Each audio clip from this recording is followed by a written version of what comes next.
Hey guys, kita ko sa inyo kung paano ako gumawa ng special na kinilaw na tuna.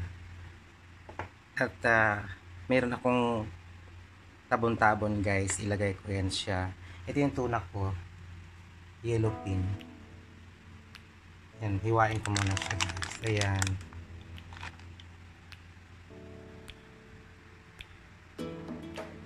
Binili ko yan dati pa sa Pure Gold Sampalo. So ato ning kay kagison ang ato ang tabon-tabon. Tapos ato siyang pigaan og suka para itimpla nato sa atong kinilaw guys. Ani rin siya guys. Kung yung sulod guys. Tusok kayo sa probinsya guys. Dahil lamig siya pang kilaw. Wala na akong gamit kung kanang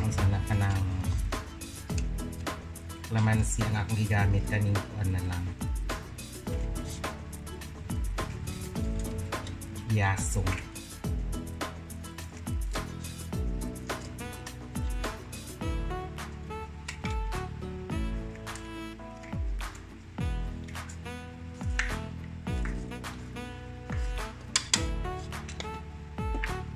Isa lang akong gamiton guys kay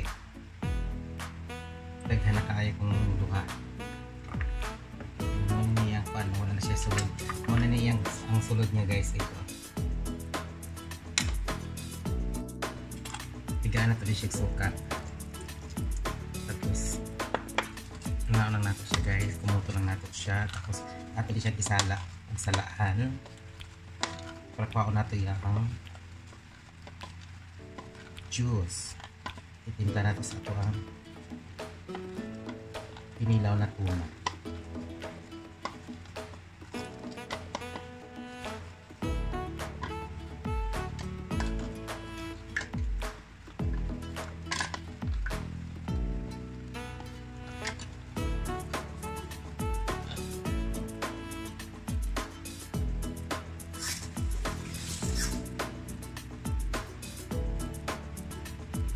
Guys, muna niya ako ang gituhat na tabon-tabon. Ako na. So guys, sarap. Upload siya guys. Tapos ihalo na yung mga itong sili at saka luya. Ito kasi ang importante. Sili, luya at saka lemon. Andyan na yung lemon sa tabon-tabon. At saka yung suka.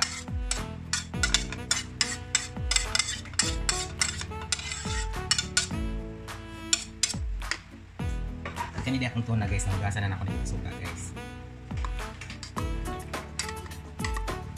Ihalo na natin siya. Ilagay natin siya mamaya kung sari. Pag lumamig na, kainin na natin kahit hindi siya lumamig, pwede siya kainin.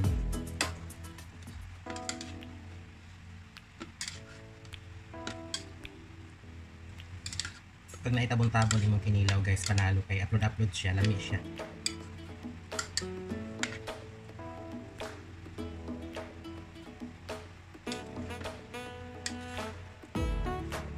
Kinilaw guys.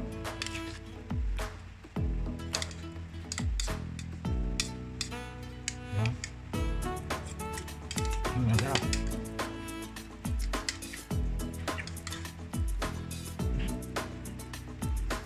Thank you for watching.